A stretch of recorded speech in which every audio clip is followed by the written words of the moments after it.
C'était un très au vent d'octobre paysage, que découpe aujourd'hui, dimanche, la fenêtre, avec sa jalousie en travers hors d'usage, où sèche depuis quand une paire de guêtres, tachant de deux mâles blancs ce glabre paysage. Un couchant mal bâti suppurant du livide, le coin d'une buanderie où tuiles sales, en plein le Val-de-Grâce commun qui préside, 5 arbres en proie à de mesquines rafales, qui marbrent ce ciel cru de bandages livides. Puis, les squelettes des glycines aux ficelles, en proie à des rafales encore plus mesquines, ô lendemain de noces, ô bribes de dentelle, montrent-elles assez la corde ces glycines, recroquevillant leur agonie aux ficelles. Ah, qu'est-ce que je fais ici dans cette chambre? Des vers et puis après. Ô sordide limace, quoi, la vie est unique et toi sous ce scaphandre, tu te racontes sans fin et tu te ressasses? Seras-tu donc toujours un qui garde la chambre? Ce fut un bien au vent d'octobre paysage. Jules Laforgue est un poète français né en 1860 en Uruguay, et comme il était un admirateur de Jim Morrison, il est mort à 27 ans à Paris. Il a quand même trouvé le temps de publier 3 recueils, malgré le fait qu'il était occupé à déménager en France, à mourir jeune, et entre autres choses. Le poème duquel on va parler aujourd'hui vient d'un recueil qui a été publié en 1885, donc 2 ans avant la mort de Laforgue. Il est composé de 51 poèmes de formes diverses, mais tous sur le ton de la complainte. Donc c'est probablement pour cette raison que le recueil s'appelle Les Complaintes, mais c'est juste une hypothèse. Le titre du poème est Complainte d'un autre dimanche. Ça fait référence au poème précédent dans le recueil qui s'appelle Complainte d'un certain dimanche. J'ai choisi ce poème-ci parce que ça fait un assez grand contraste avec le poème que je vous avais montré la dernière fois, le poème d'Albert Samin qui s'intitule Je rêve de vers doux. Les deux ont été publiés à peu près en même temps. Les deux ont seulement des rimes féminines. Les deux font allusion au travail du poète et les deux ont un premier vers à peu près identique au dernier vers. Cependant, le parallèle s'arrête ici. On peut résumer le poème de Samin en un seul mot, la douceur. Pour le poème de Laforgue, ce serait plutôt quelque chose comme le découragement. Les deux poèmes sont assez descriptifs, mais tandis que celui de Samin décrit un idéal poétique dans des termes de douceur, de raffinement, le poème de Laforgue nous parle de la réalité d'un poète et cette réalité est pas très invitante. Le poète, qu'on peut probablement identifier avec Laforgue, regarde par la fenêtre un dimanche d'octobre, et il décrit ce qu'il voit. On sent vraiment le froid, la saleté, la fatigue et le découragement. Plus précisément, à la première strophe, on met en scène la fenêtre toute pétée avec des affaires qui traînent. La deuxième strophe décrit un paysage urbain qu'on peut localiser à Paris grâce à la mention du Val-de-Grâce, qui était un hôpital militaire du 5e arrondissement. La mention de l'hôpital s'inscrit dans le champ lexical de la maladie. Donc, dans cette strophe, on a des mots comme suppurant, livide, Val-de-Grâce, qui est un hôpital, et bandage. En utilisant ce genre de mots, Laforgue s'inscrit dans la continuité de Baudelaire, qui lui aussi utilisait souvent des mots du domaine médical.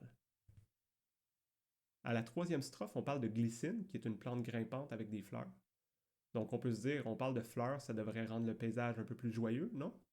Non, pas vraiment, parce que Laforgue parle de squelettes de glycine, qui sont à l'agonie, comme de la dentelle usée jusqu'à la corde. Donc plutôt macabre. Enfin, à la dernière strophe, le regard du narrateur se tourne de l'extérieur vers l'intérieur. Il se reproche de juste rester dans sa chambre, à la fenêtre très lugubre, à poétiser. Ça laisse un goût amer en bouche parce que dehors comme dedans, tout est au bout du rouleau. Ça donne une impression de pessimisme envers l'activité poétique. Concernant la forme, le poème est composé de 4 cinquains, ça c'est des strophes de 5 vers, et à la fin du poème, il y a un vers qui est seul et qui reprend le premier vers en le modifiant légèrement. Les rimes sont disposées de façon croisée, A, B, A, B, A, et comme on l'a dit tout à l'heure, c'est seulement des rimes féminines. Encore ici, on voit le contraste avec le poème d'Albert Samin. Celui-là utilisait des rimes féminines plus traditionnellement pour donner une impression de douceur. Ici, Laforgue utilise cet effet un peu sarcastiquement, peut-être pour se moquer des habituels descriptifs de paysages, un peu féeriques, comme dans le poème de Samin qui est plutôt idéaliste. L'effet qui reste dans la complainte d'un autre dimanche, c'est la monotonie et la lourdeur. Cette monotonie est renforcée par le fait que non seulement on a juste des rimes féminines, mais le dernier mot du premier et du dernier vers de chaque strophe sont les mêmes. Normalement, les poètes essaient d'éviter ça parce que ça donne un air de facilité de réutiliser les mêmes mots pour la rime, mais ici c'est clairement volontaire pour produire un effet qui est la monotonie. Le poème en général est plus libre que celui de sa main sur le plan rythmique. On peut trouver plusieurs exemples dans le poème. Premièrement, au 7e vers, on a un trimètre qui va comme suit. Le coin du nœud buant de riz au tuile sale. On entend que l'alexandrin est divisé en 3 plutôt qu'en 2 parties. Mais ça, il y en avait aussi dans le poème de sa main. Ce qui distingue surtout ce poème-ci du poème de sa main, c'est la faiblesse de la césure en général. Un rappel de la césure. Normalement, dans un alexandrin, il y a une pause entre le 6e et le 7e pied, donc ça sépare le vers en deux. Ici, il y a plusieurs exemples où la césure est très faible, voire inexistante. Par exemple, au vers 11, 15 et 19, la césure tombe entre des mots qui sont très liés entre eux. On ne s'attendrait pas à ce qu'il y ait une pause dans ce groupe de mots-là, et comme de fait, la césure est presque inexistante. L'exemple le plus frappant, c'est le vers 19. Tu te racontes sans fin et tu te ressasses. Si on compte les pieds, on a la césure après 100, ça c'est le 6e pied, et fin serait dans le 2e hémistiche, donc dans la 2e moitié du vers. Mais ces deux mots sont très liés grammaticalement, donc dans des règles plus classiques, ils devraient être dans la même moitié du vers. En les séparant, ça donne un rythme beaucoup plus libre, un peu plus moderne à ce poème-ci comparé par exemple à celui de sa main. Un autre exemple de ce rythme plus libre, c'est au vers 8 et 12, on a une césure enjambante. Une césure enjambante, ou c'est parfois appelé une césure italienne, c'est quand la césure tombe au milieu d'un mot et qu'il y a un E qu'on prononce qui se retrouve après la césure. Par exemple, au vers 8, on a en plein le Val-de-Grâce comme un qui préside. Ici, j'ai allongé le mot grâce pour montrer que la césure tombait au milieu du mot. Donc on a gras d'un côté et ce de l'autre côté. La césure enjambante, c'est quelque chose qu'on veut éviter dans la versification classique, mais c'est devenu populaire à la fin du 19e siècle, quand les poètes ont voulu expérimenter avec un rythme plus libre. Enfin, quelques notes de lecture en vrac. Au vers 3, on parle de la jalousie d'une fenêtre. Une jalousie d'une fenêtre, c'est un peu comme des stores, mais en bois.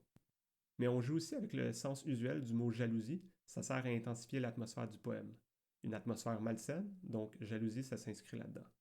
Au vers 5, on parle de deux mâles blancs, donc mâle avec un S. C'est une forme ancienne du pluriel du mot mâle, donc du pluriel M-A-U-X.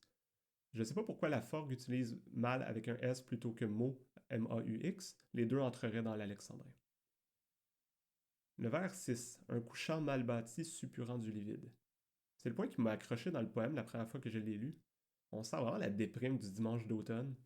Tu sais, ça va tellement mal que même le coucher de soleil a été bâti tout croche. Il y a du pu bleuâtre qui sort de partout.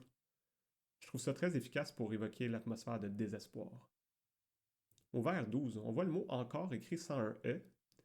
Donc ça, c'est un truc de poète quand même assez fréquent. Quand on a besoin d'enlever une syllabe pour que ça fitte dans le vers, on enlève un E et voilà, le tour est joué.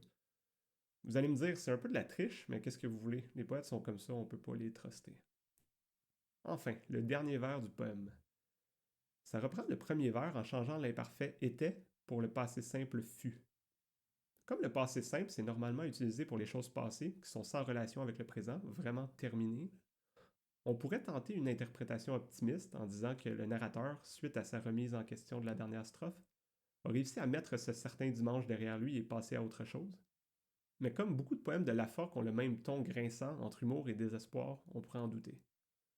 Donc c'est tout pour aujourd'hui avec Complainte d'un autre dimanche de Jules Laforgue. J'espère que ce poème vous a plu et à la prochaine.